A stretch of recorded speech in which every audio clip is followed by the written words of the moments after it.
All right, everybody worldwide, you're now tuned into Motivation and Confidence, where we help you do your daily best. And I'm your host, Tom Danger. Back this week with a new episode. And this week we have a special guest, musician, screenwriter, film producer, and director, Illa Ghee.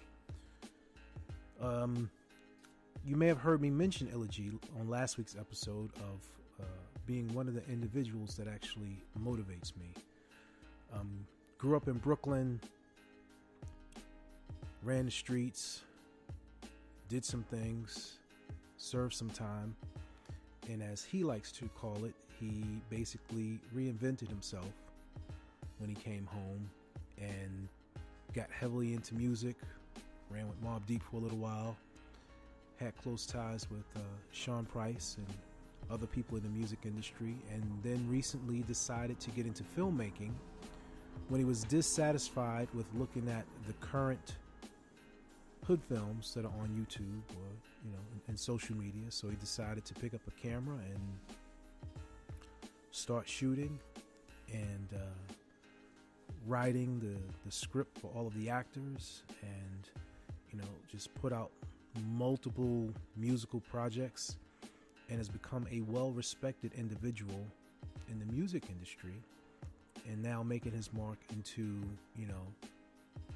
shooting independent film. So it was more than a pleasure to sit down and talk with G about being locked up and what it was like growing up as a child, and what it was like when he came home from prison, and how he deals with stress, and just some real cool stuff. So I hope you enjoyed the interview.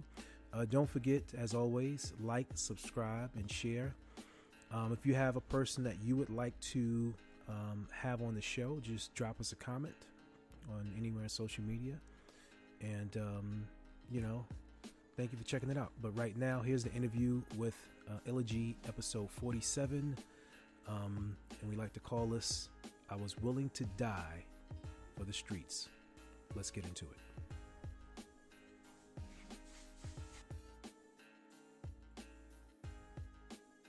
We're going to talk about New York Minute. We're going to talk about Suede cigarettes, because those are your current projects that you have right now. But before that, tell me what it was like when you were growing up as a kid. My childhood was, was pretty awesome. I would say, looking back at it, was awesome.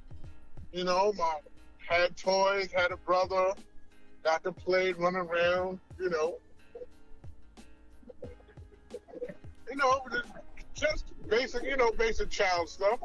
Basic child stuff. So to paint the picture a little bit clearer, were you still in Brooklyn as a child as well? Say that again? Were you in Brooklyn when you were a kid as well? Yeah.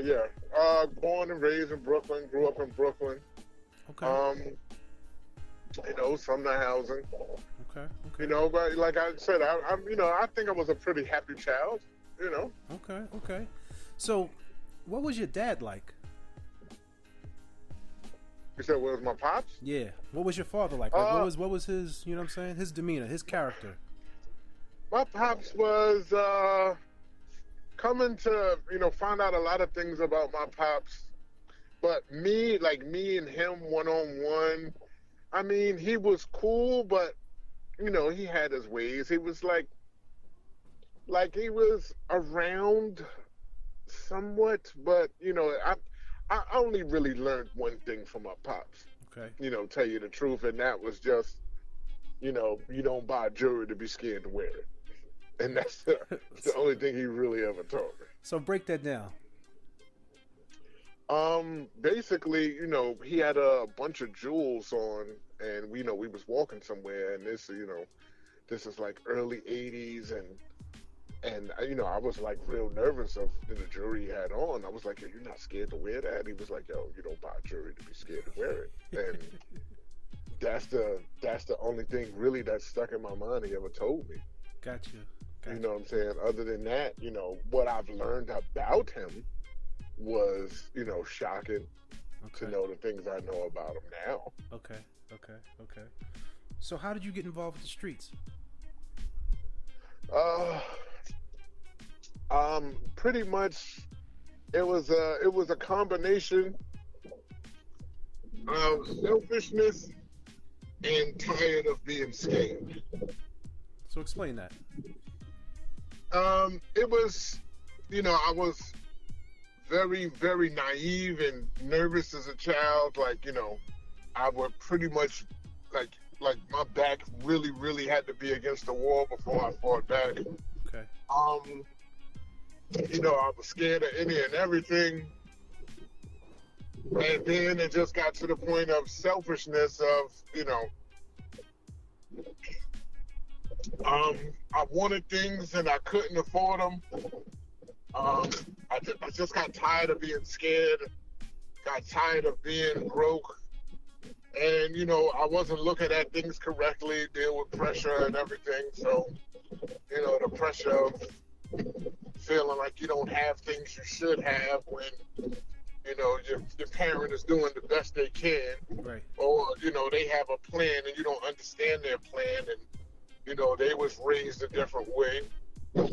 So I decided to take matters in my own hands. Gotcha. And take the things that I wanted. But it sounds totally opposite of you saying of you being scared. But then when you say you were tired of being scared, so you wanted to get yours.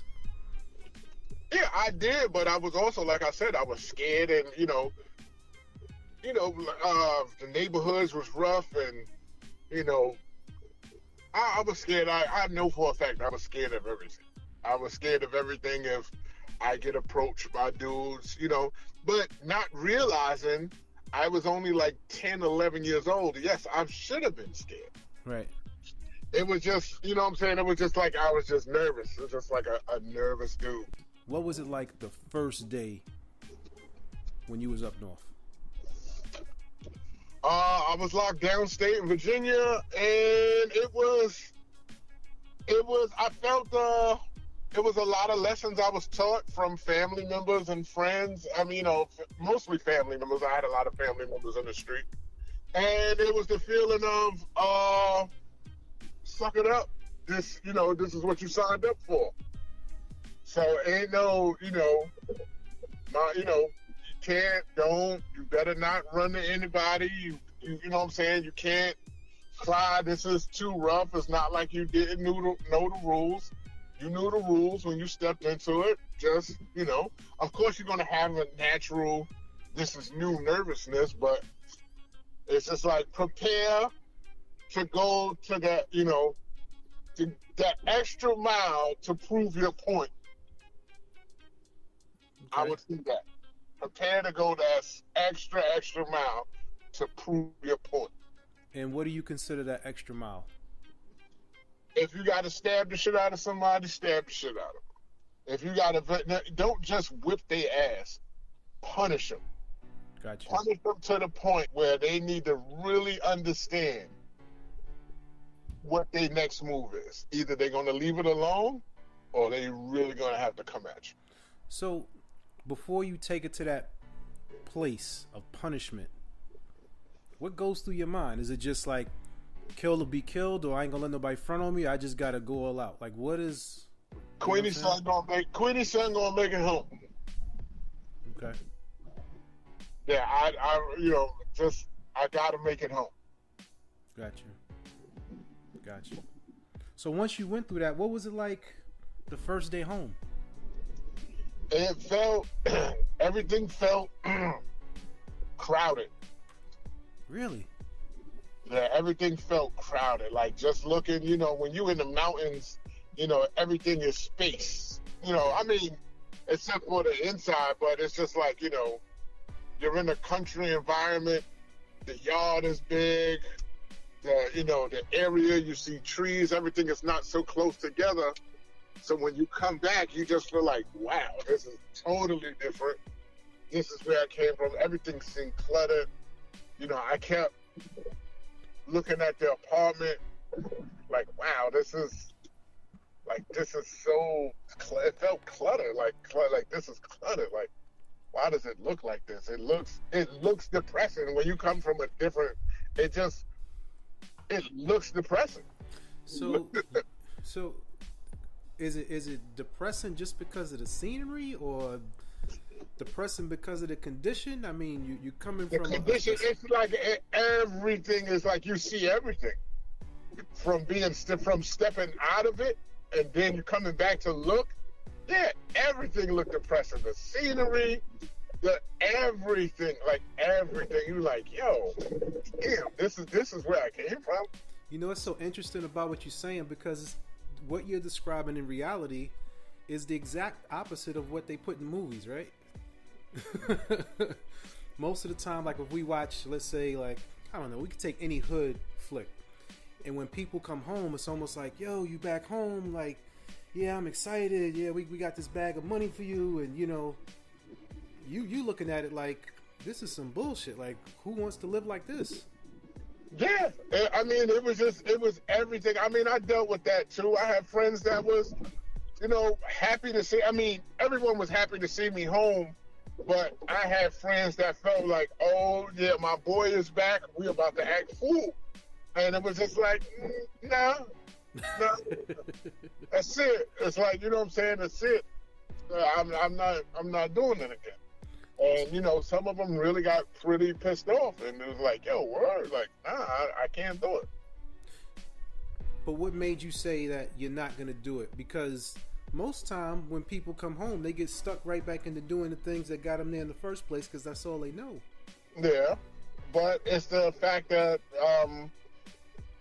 as they say now, I didn't know the terminology for it. Then it's like you have to reinvent yourself. Okay. You know, it's just like, you know, I was willing to die for the street. Like, I knew the aspect of that. I was willing to die. If it happened, it happened.